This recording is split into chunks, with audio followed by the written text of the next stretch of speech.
Tones, let's talk about Yunus Musah. I was actually really disappointed in how he performed against Brazil. He's incredible at dribbling out of pressure and breaking the lines.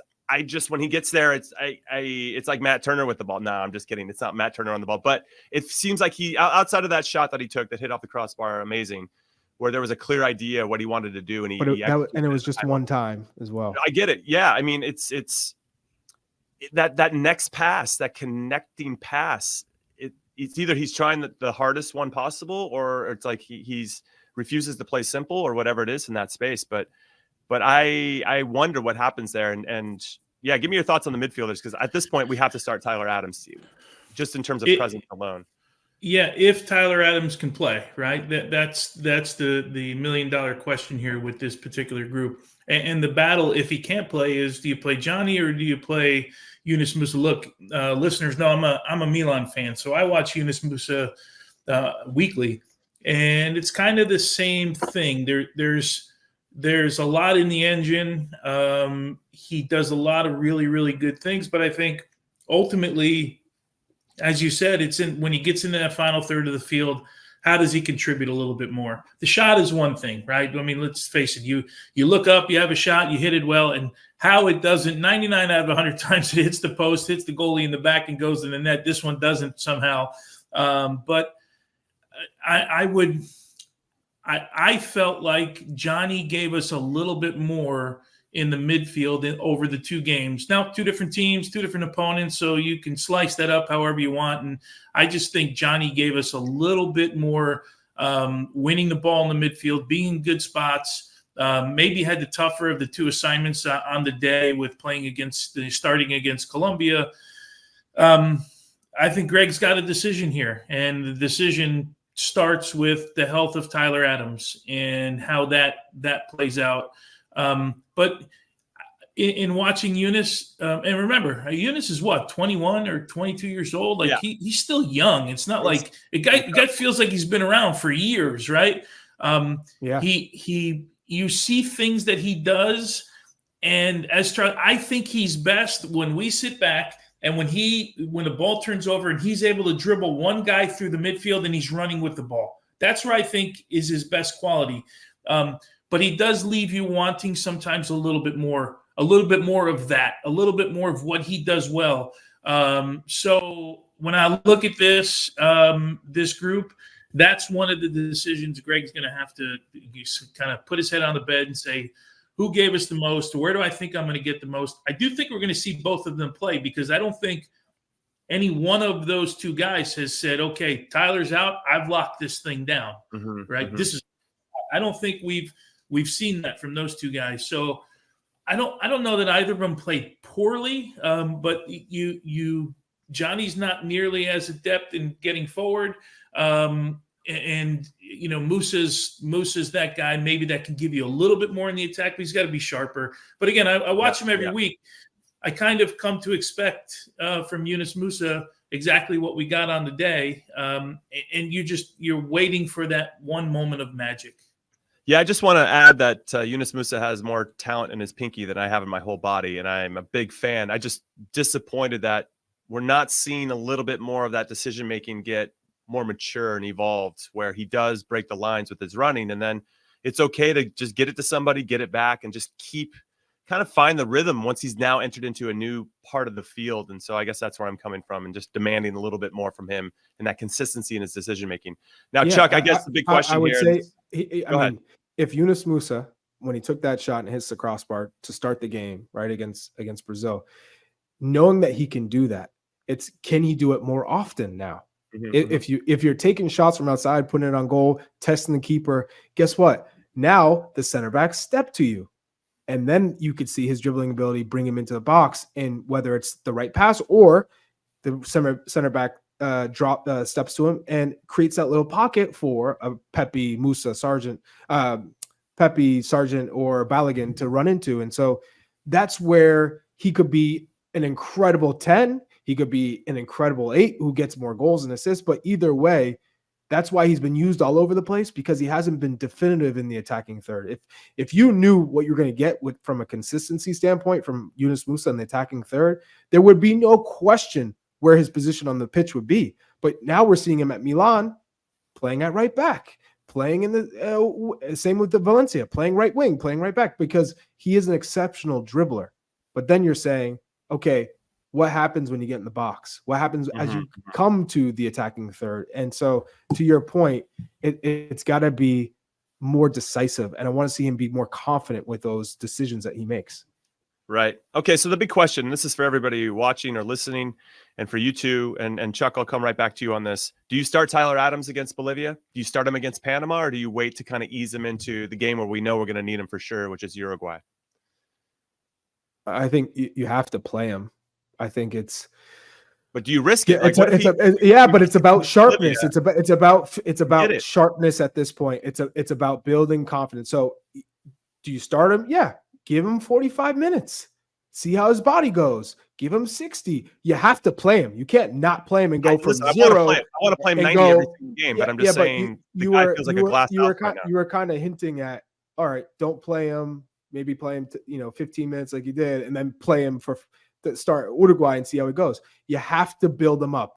And you can't go from 0 to 100 against Uruguay. Next thing you know, you're chasing Darwin Nunez and chasing Fede Valverde. It just wouldn't work.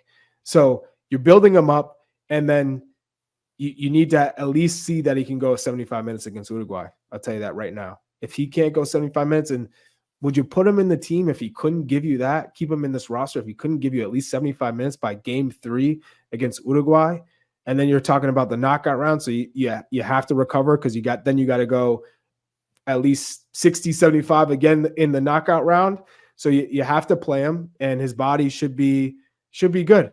It should be at that point fit and ready to go, because the response now for this first match, he has to start, I think, and then you see how he is for the next game. Yeah, I mean, there's lots of questions about Tones, like, why is this guy even on the roster if we're not going to play him? Why are we so heavily reliant on someone who's been hurt and hasn't played in meaningful games? Because the guy has incredible presence, and he is a proper leader. And even if he's not playing, you know that he's still holding guys to a high standard. There's some accountability, and that's why he's on the team, as well as what he brings to the team on the field. But do you start him? Where are you on the Tyler Adams situation? Well, with injured players in general, I'd like to start them when they're coming back, because then you can take them off and make a sub if something happens. You're not putting them in and then something happens again, so you're making 2 substitutes. But I got to think Tyler Adams' minutes are being managed here by not only the national team but his club. I mean, Tyler hasn't played in like forever. Right. And when he came back, he played and we had that whole issue at Nations League where he and Gregg were having a discussion. He wanted to stay on more. He couldn't stay on more. Has a great goal against Mexico. But he goes back and he gets injured again. Can you, if you're Gregg, can you rely on him? Look, I think if he's available, Gregg plays him every single minute of every single game. And that's it. He is a leader. He brings a different dynamic, but you also have to look at where he is right now. I mean, can you really see him playing more than 45 minutes early in this competition? I can't. No. I just can't. I hope he can, and I hope he plays 45 and then 60 and then 75, and hopefully we get to the next round and he's ready. But I just don't see that progression right now. And then, of course, when you get to knockout rounds, you got to worry about it. You got to manage 120 minutes in your head. You're not just managing 90 minutes, right? So I hope we can get him on the field. I'm not counting Tyler right now to be a 90-minute guy throughout this tournament. And if he is, I look at it as a bonus. All right. So then what's your ideal midfield 3? And let's say 3, and we can bring in more Geo conversation after the break. But Chuck, who are you starting in midfield? We know who the back 4 is. We know who's going to start in goalkeeper. But who do you think against Bolivia in particular? Let's make it opponent specific. Yeah, who are you going with as your midfield? You got to start your best team in this first game to start. Is Johnny Cardoso in there for you? Is Johnny? It's Tyler Adams. He starts in this game, and then I'm starting next to him, Weston McKennie. And then Gio was Reyna, quiet, by the way. Very unlike Weston to be that quiet in 2 consecutive games. Very, very much so. But you best believe Copa He's just saving America. it for the Copa America. It's fine. Everyone's on, and this is a Bolivia team that is not great. So you have to you got to start strong, start a tournament strong. You got to start with a win. You got to start with the right energy, the right attitude, lay the foundation, set the tone for the tournament. And I think that's who you got to go with, especially if set pieces may come into play, to get that first goal. Maybe Bolivia, because they are weak, they're going to be just defending, low block, make it tough. Set pieces are going to play, I think, a role in that. And so Weston McKennie is arguably your best attacking presence on any type and of then Gio kick. So you got Tyler, Weston, and Gio Gio in front of him. Yeah, absolutely. All right. Big Tones? Yeah, the way hopefully the game plays out, where we're talking about have a little bit more of the ball, which will allow our fullbacks to get higher.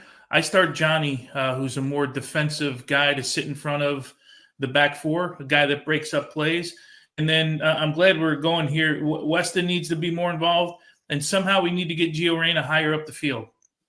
And hopefully against at least the first two opponents, we're going to see that, because we know that's where he does his damage. Against Mexico, as good as he was in that final, what was everybody's complaint, right? What was everyone's concern, I should say, was that he was so deep trying to find the game. But I thought he did a good job in doing that. I just like him higher up the field. So if you think that you're going to have more of the ball against Bolivia, you think maybe you can get your fullbacks higher up the field. For me, Johnny in combination of Weston and Gio, however you want to, whether it's double sixes or Weston, he just gets up and down the field. So I think that's how I would go. Again, I'd love to see Tyler Adams in. I just don't know that you start him the first game of the tournament. I don't know if he's ready. I guess we're going to find out, but that's how I would go right now. Yeah, I'm torn, kind of in between you guys, but I think I'm going to lean more towards what Chuck is saying. I think getting Tyler 45 minutes and seeing how it goes, seeing how the team's moving around him, and then bringing Johnny on at half, I think makes a lot of sense. But also getting your best team out there. We have to win this first game. If we don't win this first game, we're in some real trouble the rest of the group. So. I don't know if you guys noticed, but I'm in the chat. And so S27, who's a regular listener, he asked, why are you in this room, Jimmy? And I said, you're in for questioning. You're the police. I can't the police, confirm or deny. The police have you in. So yes, just so you know.